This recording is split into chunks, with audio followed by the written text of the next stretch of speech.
U nekoj paralelnoj vremenskoj liniji scenario Cell sage je okrenut za 360 stepeni i preko same logike razuma. Uđite u ovaj ludi voz gde vam ja dajem kartu u jednom pravcu za let iznad kukavičeg gnezda i svemirsko ludilo.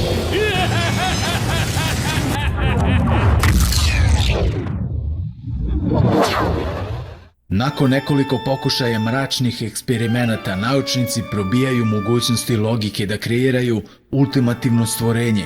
Sve krene po zlu kada ludi naučnik pretera sa količinom genetskih steroidnih mononukleoznih ćelija, protoplazmatične strukture sa jakom dozom aminokiselina koji ovom stvoru ne dozvoljavaju ni sekundu umora mišića. Nauka je oduvek težila ka tome da stvori savršeni živi organizam. Ovog puta uspeva, ali ne 100%. Kako znamo, svako ko je superioran, toliko mu je i ego veliki. Cell je stvoren kao bakterija veličine atoma. Kao takav nije u stanju da preživi ni jedan dan. Kao najbolji subjekt za njegovo održavanje izabrana je krava. Helikopterom se dovozi krava crno-bele boje, rase Holstein. Osemenili su kravu i ubacili malog atomskog sela. Guranjem ruke je njenu upišenu p***ku. Veterinar skače od sreće jer radi jedan istorijski čin. Zatim skida rukavicu kao kondom i stavlja na glavu. Rukavica je uhvatila vakum na njegovoj glavi. Nakon borbe koja je trajala nekih 3 minuta, svi su samo posmatrali misleći da se šali. Veterinar je pao na zemlju jer je ostao bez daha, ali pri padu zabija glavu u rđavi ekser. Mozak curi i bara krvi prečnika 1 metar. Drugi veterinar konstatuje smrt, ali navodi kako bi preživeo da ekser nije bio rđav. Svi prisutni su počeli da ga gađaju svinjskom balegom, jer kravlja ne smrdi kao svinjska balega. Nakon mjesec dana Cell je rođen. Zbog pojačane hipofize u mozgu, Cell se previše brzo razvijao, te krava nije imala vremena da pripremi svoje unutrašnje organe i podmaže vaginalni otvor sa lučenjem svog prirodnog lubrikanta. Cell je pocepao svoju majku kravu, izletao za sekund uz mlaz krvi. Krava na jedva 10 helta upućuje svom sinu nekoliko reči.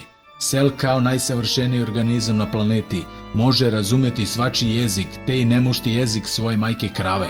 Ceo događaj snimila je Pink televizija za emisiju Decu rađaj, kredite plaćaj. Krava mu je rekla: osveti sve krave na ovoj planeti, ubi one zlikovce koji jedu naše meso.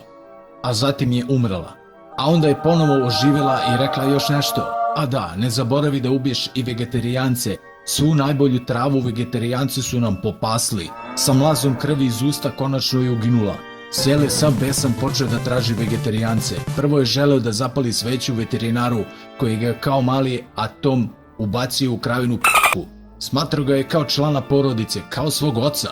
Svrativši u crkvu za sveće i tamjan, pop je pomislio da je on Lucifer, te je sveštenik bacio tamjan i beli luk u oči zveri. Cell je sav besan svojim repom natakao popa, polizao krv i shvatio da ukus ljudi zapravo nije lošeg ukusa. Krv im je slatka, ali duša gorka, rekao je Cell u sebi. Uzeo je sveće, otišao je na groblje i zapalio svom ocu, veterinaru.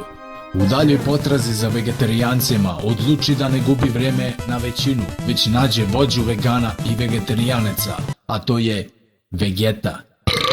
Vegeta je trenutno bio na sastanku za proširenje tržišta i bolje eksploatisanje organskih proizvoda zagađenom društvu.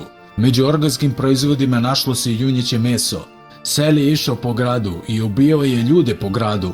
Ljude koji nisu znali odgovor na pitanje gde se nalazi Vegeta. Ubijao je random ljude na koga naiđe, slično kao u GTA franšizi. Faktički on nije ubijao ljude i čoveci, on je faktički ubijao dosadu. Čovek koji mu je dao informacije gde se Vegeta nalazi i njega je ubio, jer je razvio plan da potamani sve ljude na planeti, glavne zagađivače i uništitelje balansa prirode. Na zemlji će najzapaćenija vrsta biti krava, te će Cell vremenom postati bog govedarstva. Kajmakom želi popuniti rupe u ozonskom omotaču i mleko rasipati po atmosferi, tako da će uvek svetleti i nikad neće biti mrak. Također će srušiti branu na Mlečnom putu, da se svo mleko izlije iz svemirskog korita po čitavom univerzumu. Zlobni plan do sada niko nije izmislio. Dok je vrhovni Kai sejao mak, video je selo da sprema nešto loše, javio je Goku telepatijom jer mu je Jetel bonus kredit istekao na SIM kartici. Goku javlja Vegeti, Vegeta javlja gradonačelniku, gradonačelnik predsjedniku, predsjednik premijeru, premijer ministru odbrane, ministar odbrane, generalu koji konačno regrutuje dva najjača vojnika, Andriju i Andrijanu. Svi dolaze na Megdan, Andrija i Andrijana, Goku i Vegeta. Također ostali borci ljudske vrste koji su samo džaba došli jer ih je Cell odmah pojeo i iskenjao, kao žele smešu. Jedan pas koji je prolazio tuda popiškio je samlevene borce. Cell je počeo da se smeje. Gokua je to razbesnelo. Ne to što su mu prijatelji mrtvi, već što se neko podsmeva Keru koji piški. Ipak Andrijana je prva krenula na Cella. Cell je lako izbjegavao njene napade. Pored toga uspeo je da je skine golu, svojim repom je počeo da je obljubljuje. Da znaš, mnogo mi je dug. Samo stoj, može li to tvoja pička da podese? A, može. Ostali su posmatrali to sa gađenjem, dok je Jairobi skriven iza velikog prozirnog žbuna čučao i na sav taj prizor iskoristio šansu da masturbira. Cell je svoj rep toliko jako gurao da je Andrijani izašao čak na usta, kao Turci što su kačili Srbe na kolas.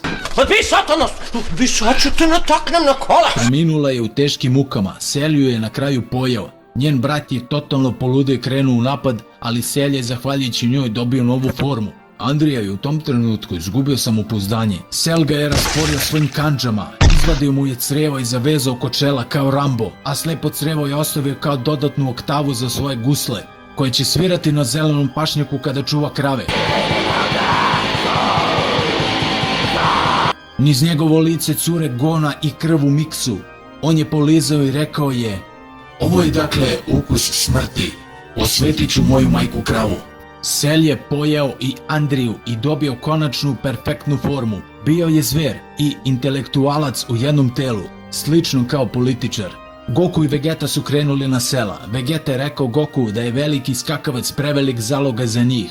Goku je sinula neverovatna ideja, rekao je da će pozvati Gohana. Vegeta se naljutio jer neće dozvoliti da se neki klinac bori umjesto njega, ali Goku je imao drugačiji plan. Rekao je Gohanu telepatijom da uzme zmajev radar od Bulme, nađe svih 7 kugli i poželio određenu želju.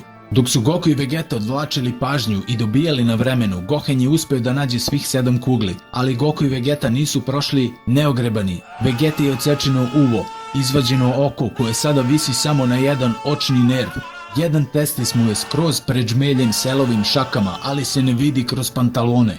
Goku je odgrizao nos, ruku do ramena i rasporio stomak, te Goku sada pridržava jednom rukom kako mu creva ne bi ispala napolje. U tom trenutku Gohan je poželeo želju. Zmaju Shenrone, stvore nam u naš fiktivni svet jednog pravog ribolovca iz materijalnog stvarnog sveta. Da li možeš to da uradiš? Moram da znam da li vam je potreban ribolovac sa dozvolom za ribolov ili običan. A daj matori, baš ga sada tupiš, daj nam tog sa dozvolom, Ne razumem šta će vam ribolovac, ali želja ti je ispunjena. Palim sad, šaos. Da, imam Insta profil od skoro, pa zaprati me ono kad imaš vreme, lajkuj neku fotku i to. Ma u redu je matori, aj važi se. Shenron odlazi. Ribolovac je stvoren i počeo da paniči. Alo, gde sam ja ovo, koji je ovo crtani? Gohan, duga je to priča, uglavnom ne sanjaš. Znam da ne sanjam, ali šta ću ja ovde? Taman sam upecao šarana i odjednom sam ovde. Ti si glavni heroj ove priče koji će izvući scenario iz balege, da ne kažem iz govana. Ribolovac nije znao šta se i dalje događa, ali ga je Gohan poveo na bojište. Goku i Vegeta su polumrtvi, ali Goku se obradovao kada je video ribolovca. U tom trenutku Cell je bio uplašen kao nikad pre. Niko osim Goku i ribolovca nije skontao zbog čega. Ribolovac je rekao: opa bato, vidi koji zeleni skakavac, ovakvog nisam video u svojem veku. Cell je na sve to rekao: ne, ovo nije istina, to nije istina, to je propaganda. Ribolovac je izvadio svoju najveću udicu koju je koristio za klenove kapitalce. Ribolovac, sad će klenovi samo da zakačinju kiprofuknjače na BMW. Nabio je Cella na leđa i udicu kroz analni otvor. Cell nije mogao da se pomeri, Kada ga je dodirnula udica iz materijalnog sveta, instant je postao pravi skakavac. Svi su jako slavili, jer je tim skakavcem kasnije upecano dosta klenova. Godinu dana kasnije, ribolovac je otišao u svoj svet uz pomoć ostalih i Shenrona. U svom svetu je ispričao sve što je doživeo, ali mu niko nije verovao. Psihijatri su mu rekli da je previše gledao Zeca Redgera i film Space Jam. Ipak, on nije klonuo duhom, te je napisao sve ovo, editovao i objavio na YouTube. Čiča miča i gotova priča. Ako želite još sličnih bolesnih scenarija, lupite like. Ako ne želite, pametno ste postupili. Sačuvat ćete zdrav mozak. Pozdrav!